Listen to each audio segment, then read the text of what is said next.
Questionnons-nous d'abord son existence possible en nous de ce sentiment de mépris.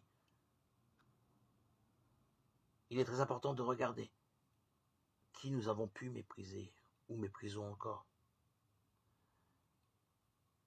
Cette racine qui a été plantée en nous dans la relation avec notre prochain est toujours là. Et en faisant une mise au jour, cela peut nous réserver bien des surprises. Car nous voyons alors comme il est difficile de ne pas mépriser. Jamais le Christ n'a méprisé qui que ce soit. C'est un sentiment qui lui est inconnu. C'est précisément cette absence totale de mépris qui va attirer autour de lui la foule de ceux qui se savent en faute, qui se croient impurs. Jésus leur parle du royaume, leur annonce le message, les invite à le suivre. Il se comporte de façon à révéler leur valeur propre. Il les touche, se laisse toucher, dîne avec eux.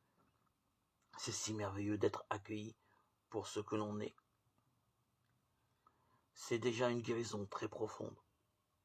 Jésus vit cela avec chacun, aussi bien avec la Samaritaine qui fait partie d'un peuple honni des Juifs et dont la vie affective est complètement désordonnée, Jean 4, 1, 28, qu'avec la femme impure qui perd du sang et ose le toucher, Matthieu 9, 21, ou avec Nicodème, pharisien qui n'ose pas rencontrer Jésus, au grand jour et vient de nuit, Jean 3, 1, 21.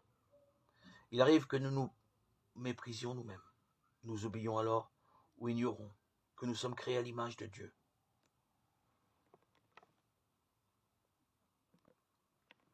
Le mépris pour l'autre se situe quelquefois sur un point ou l'autre selon ce que nous sommes, notre histoire, notre idéal, nos réussites ou nos échecs n'adhèrent pas.